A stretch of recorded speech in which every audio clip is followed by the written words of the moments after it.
MCD के अधिकारी bulldozer और मजदूरों की फौज लेकर पहुंचे थे।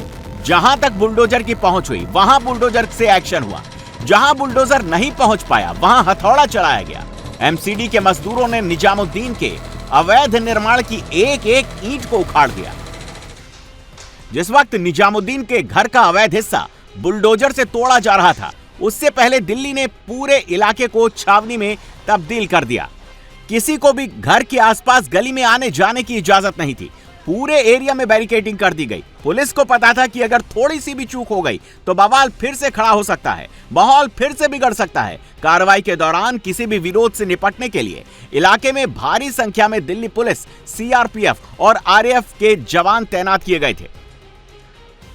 यहाँ से लेकर जो पीड़ित का घर है वहां तक 6 लेयर की बैरिकेडिंग दिल्ली पुलिस के द्वारा की गई है और जगह जगह पर इसी तरीके से भारी संख्या में पुलिस फोर्स और पैरामिलिट्री के जवानों को तैनात किया गया है। दूसरी तरफ की अगर बात करें कि दूसरी तरफ से आने का रास्ता है, उधर से भी इसी तरह के कई लेयर की बैरिकेडिंग के साथ भारी संख्या में पुलिस बल और पैरामिलिट्री के जवानों की तैनाती की गई है। और पूरे इस एक्शन की मॉनिटरिंग दिल्ली की मुख्यमंत्री रेखा गुप्ता स्वयं कर रही है कि आरोपियों के खिलाफ दिल्ली पुलिस किस तरीके से कार्रवाई कर रही है। पल पल की रिपोर्ट मुख्यमंत्री के द्वारा लिया जा रहा है ताकि सीधा संदेश मुख्यमंत्री के तरफ से दिया गया है कि कोई भी आरोपी इसमें बख्शा नहीं जाएगा।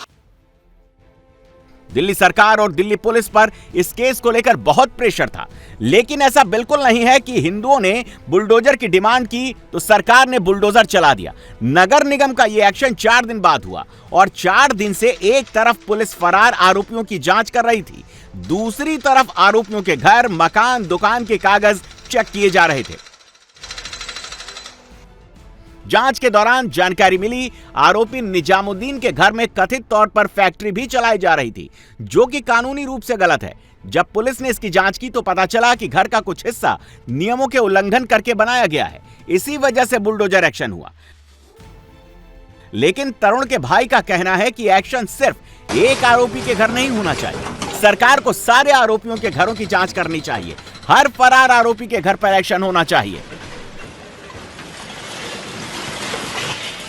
बुलडोजर एक्शन एक ही घर पे चल रहा है अभी तो एक ही घर पे चल रहा है। घर तो इनके काफी सारे हैं, अवैध घर है सब।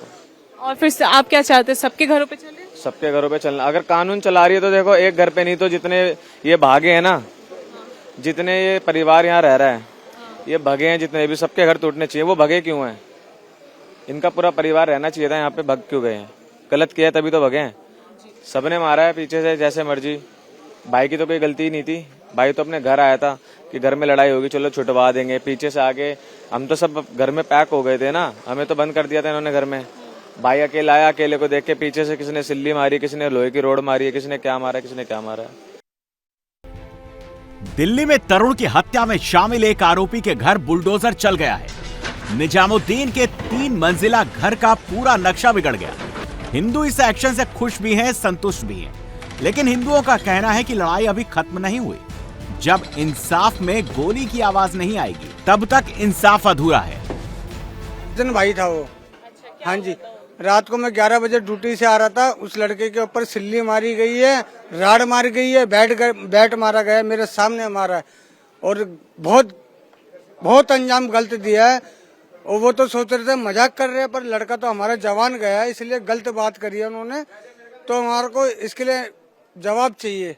ठीक है, चला है। वो 25 से 30 बंदे थे। वो ये चीज, नाम तो मेरे को नहीं पता, लेकिन 25 से 30 लोग थे। तो कम से कम ये चीज देखो ना कि सारे एक ही घर में तो नहीं रहते होंगे। अब तुमने एक के उस पे कर दिया ना, या तो सबको पकड़ो, जो जितने लोग हैं उन सबको पकड़ो और भाई सबके ऊपर कार्रवाई करो। बेटी के सिर्फ 8 नाम बताए हैं। एनकाउंटर या एनकाउंटर नहीं करते, हमारे हवाले कर दो मैडम। कनेक्शन डोमेस्टिक है और कमर्शियल में यूज हो रहा है। अब हिंदू ऐसा क्यों कह रहा है, इसकी वजह इन तस्वीरों से समझिए। उत्तम नगर के जेजे कॉलोनी में भाईजान ने खून की होली खेली थी। मुस्लिम महिला से माफी मांगने के बावजूद हिंदुओं के घर में घुसकर हमला बोला गया, बुजुर्गों को पीटा गया। जब भाईजान का मन इतने में नहीं भरा तो रात को जब उस घर का चिराग होली खेलकर बाइक से आ रहा था, पहले से घात लगाकर बैठे 18 से 20 भाईजान की टोली ने गली में ही तरुण पर हमला कर दिया। लाठी, डंडों, बैट से पिटाई करने लगे। जब तरुण जमीन पर गिर गया तो पत्थर से भी मारा गया। अब पुलिस तरुण के हत्यारों की तलाश में जुट गई है। दिल्ली पुलिस के इस केस में 8 आरोपियों की गिरफ्तारी कर चुकी है। इसमें एक आरोपी नाबालिग भी है। जिन आरोपियों को पुलिस ने गिरफ्तार किया है उसमें उमरदीन, जुम्मादीन, मुश्ताक, कमरुद्दीन, मुजफ्फर, ताहिर और निजामुद्दीन है, जिसके अवैध निर्माण पर प्रशासन ने बुलडोजर चलाया। उमरदीन, जुम्मादीन और कमरुद्दीन सगे भाई हैं, जबकि अन्य उसके करीबी रिश्तेदार हैं। तरुण पर हुए हमले में 20 से ज्यादा आरोपियों के शामिल होने की बात कही जा रही है। वारदात के बाद से ही आरोपी ताला लगाकर घर से फरार है। महिला भी फरार है। अब उसके रिश्तेदार भी। इस गली में 7 से 9 मुस्लिम परिवार के घर हैं। करीब करीब हर घर पर ताला लटका हुआ है। सीएम रेखा गुप्ता के ऑर्डर के बाद दिल्ली पुलिस अब इस केस में नजीर बनाने वाला एक्शन ले रही है। आरोपियों पर अपना शिकंजा कस रही है। आरोपियों ने पुलिस पर एफआईआर में अब अटेम्प्ट टू मर्डर की जगह सीधे सीधे मर्डर का मुकदमा दर्ज कर लिया है। पुलिस ने आरोपियों पर बीएनएस की धारा 110 को 103 में तब्दील कर दिया है। एफआईआर में SC/ST अधिनियम की धाराएं जोड़ दी गई हैं। पुलिस अन्य संदिग्धों की पहचान करने, उन्हें पकड़ने और सीसीटीवी फुटेज खंगाले जा रहे हैं। दिल्ली पुलिस की टीमें अलग अलग इलाकों में छापेमारी कर रही हैं। पुलिस किसी भी आरोपी को बख्शने के मूड में नहीं है।